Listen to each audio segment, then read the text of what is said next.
పోతన వెంకట్రావు అనే వ్యక్తికి వాట్సాప్లో బెదిరింపు ఫోన్లు వస్తున్నాయని పిఎం పాలెం పోలీసులని ఆశ్రయించడం జరిగింది. 20 లక్షలు ఇవ్వకపోతే తన కొడుకును చంపేస్తామని బెదిరించినట్లు తెలిపారు.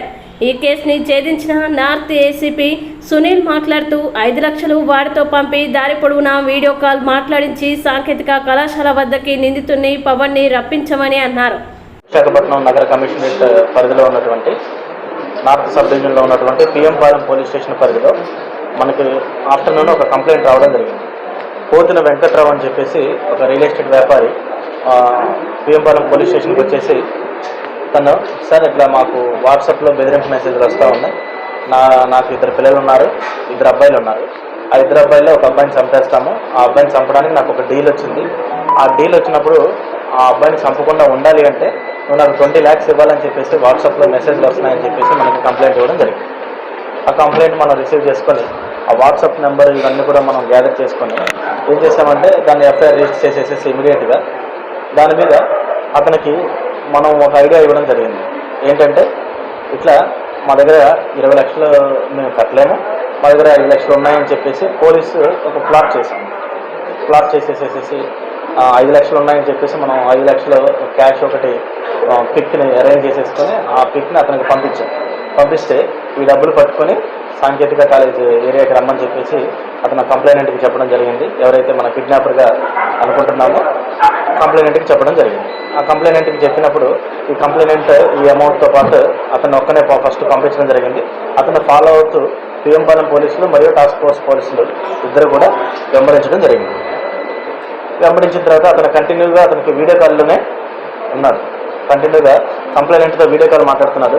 వీడియో కాల్ మాట్లాడి నువ్వు ఎక్కడి వరకు వచ్చావు, ఏంటి, నీ పక్కన ఎవరున్నారు, ఇట్లా డీటెయిల్స్ అన్నీ అడుగుతూ ఉంటే అతను మొత్తం వీడియో అంతా కూడా చూపిస్తూ వెంటనే పోలీసు వెనక వస్తున్నారన్న విషయాన్ని అతను అర్థం కానికుండా చేయడం జరిగింది.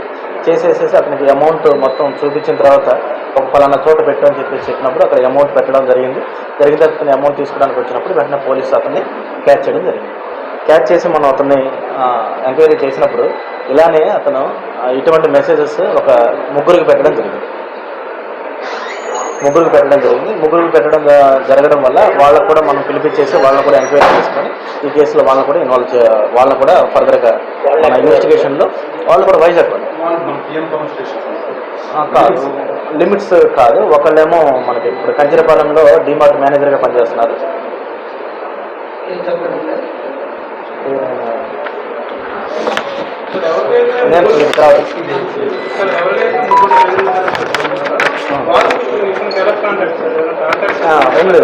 ఎందుకంటే ఇతను 2017లో ఇతను సాంకేతిక కాలేజీలో పాలిటెక్నిక్ కంప్లీట్ చేసిన తర్వాత ఫస్ట్ మనం ఎవరైతే పోతిన వెంకట్రావు ఉన్నారో ఈ పోతిన వెంకట్రావు వాళ్ళ బ్రదర్ మొబైల్ షాప్లో ఇతను 3 years పనిచేసి అంటే వాళ్ళ షాప్ ఓనర్నే ఇతను బెదిరించడం జరిగింది. తెలిసిన వ్యక్తి. తర్వాత ఇంకొక అతను సాఫ్ట్వేర్ ఇంజనీర్. ఆ సాఫ్ట్వేర్ ఇంజనీర్ అతను సాఫ్ట్వేర్ ఇంజనీర్ దగ్గర అతను కొంతకాలం పనిచేశాడు. 600 అంతా తీసుకోలేదు. ఇలాంటి లేవు. ఇది కంప్లైంట్ క్యాష్ అంటే అది కంప్లైంట్ క్యాష్. రైట్. తర్వాత అతను 3వ పర్సన్ వచ్చేసి డిమార్ట్లో మేనేజర్గా పనిచేస్తూ ఉంటాడు. అతను కంచిరపాలెం ఏరియాలో ఇప్పుడు ప్రజెంట్ డిమార్ట్ మేనేజర్గా పనిచేస్తున్నారు. అతనికి కూడా ఇటువంటి రిటర్న్ మెసేజ్ రావడం జరిగింది. అది మన సిపి గారు వాట్సాప్లో పంపించడం జరిగింది. నిన్న మాకు వాట్సాప్ ద్వారా కూడా ఆ కంప్లైంట్ కూడా చూసినప్పుడు ఆ నెంబర్ ఈ నెంబర్లని ట్యాలీ చేసి చూసినప్పుడు ఇదే నెంబర్ నుంచి వాట్సాప్ మెసేజ్ రావడం జరిగింది. దాన్ని ముఖ్యంగా ఈ పిఎం పాలెం పోలీసులు టాస్క్ ఫోర్స్ పోలీసులు ప్లాన్ చెక్కింగ్గా ఒక మంచి ప్లాన్ చేసి అది పట్టుకోవడం జరిగింది. కాబట్టి కంపల్సరీగా వీళ్ళందరికీ కూడా అప్రిషియేషన్ కోసం సిపి గారు కూడా విలేజ్ పెట్టారు. క్యాష్ ఏమి ఇవ్వాలి. 2,45,000 ఇచ్చారు. 2,45,000 పెట్టారు. పట్టుకెళ్ళారు. ఇచ్చిన తర్వాత మనం తీసుకున్న తర్వాత పట్టుకున్నాం. సరే, ఎక్కడైనా ముద్దాయి లోకలే. వాస్తవంగా ఇతను వచ్చేసి రాంబిల్లి మండలంలో ఉంటాడు. రాంబిల్లి మండలంలో ఒక విలేజ్ పర్సన్. ఈ రాంబిల్లి మండలంలో ఉన్నటువంటి పర్సన్ ఇక్కడ ఏంటంటే 2017 నుంచి ఇక్కడే ఉంటున్నారు. వాళ్ళ అమ్మమ్మ గారితో కలిసి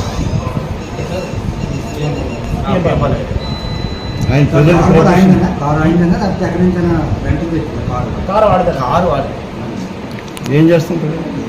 వాడు కొన్నిసార్లు ఏమో సాఫ్ట్వేర్ ఇంజనీర్గా పనిచేశాడు, కొన్నిసార్లు మొబైల్ షాప్లో అంటే మేనేజర్ టైప్లో పనిచేశాడు, జొమాటోలో చేశాడు, ర్యాపిడోలో చేశాడు. ఇందులో నిన్నటి వరకు మనకి వచ్చినటువంటి ప్రిలిమినరీ ఇన్ఫర్మేషన్ ప్రకారం ఇంకెవరు ఇన్వాల్వ్మెంట్ లేదు. ఆ ముఖ్య సార్ ఆ ముగ్గురు కేసు రికవర్ కూడా పంపించిన మెసేజ్ అరవింద్ కుమార్ లంక అండి ఒక అతను. అరవింద్ కుమార్ లంక మన సీఎం కుమార్లో పనిచేసేవాడు. టాస్క్ ఫోర్స్ టీమ్ ఇక్కడికి ఈ నెంబర్ అయితే ఏదైతే మేము ఇచ్చామో వాట్సాప్ నెంబర్ ద్వారా ఎవరికైనా వాట్సాప్ కాల్ వెళ్ళి ఎవరైనా బాధితులు ఉంటే ముందుకు వచ్చినట్లయితే వాళ్ళు కూడా ఈ కేసులో బాధితులుగా విట్నెస్గా తీసుకుని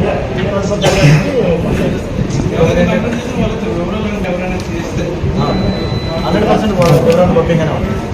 ఎందుకంటే ఇటువంటి మెసేజ్లు ఎవరు పెట్టినా సరే, అంటే వీడనే కాదు ఎవరు పెట్టినా సరే ఇమీడియట్గా పోలీసులకి ఇన్ఫర్మేషన్ ఇవ్వాలి. ఇన్ఫర్మేషన్ ఇస్తే మీకు ఇబ్బంది లేకుండానే మేము 100% దాన్ని సాల్వ్ చేస్తాం.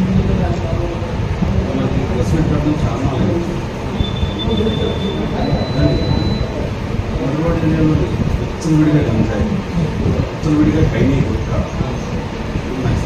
దాని మీద మీరు తీసుకోవడం అనేది చాలా వరకు సీసీ కెమెరాలు పనిచేయట్లేదు. అది దృష్టికి వచ్చిందో దాని మీద సీసీ కెమెరా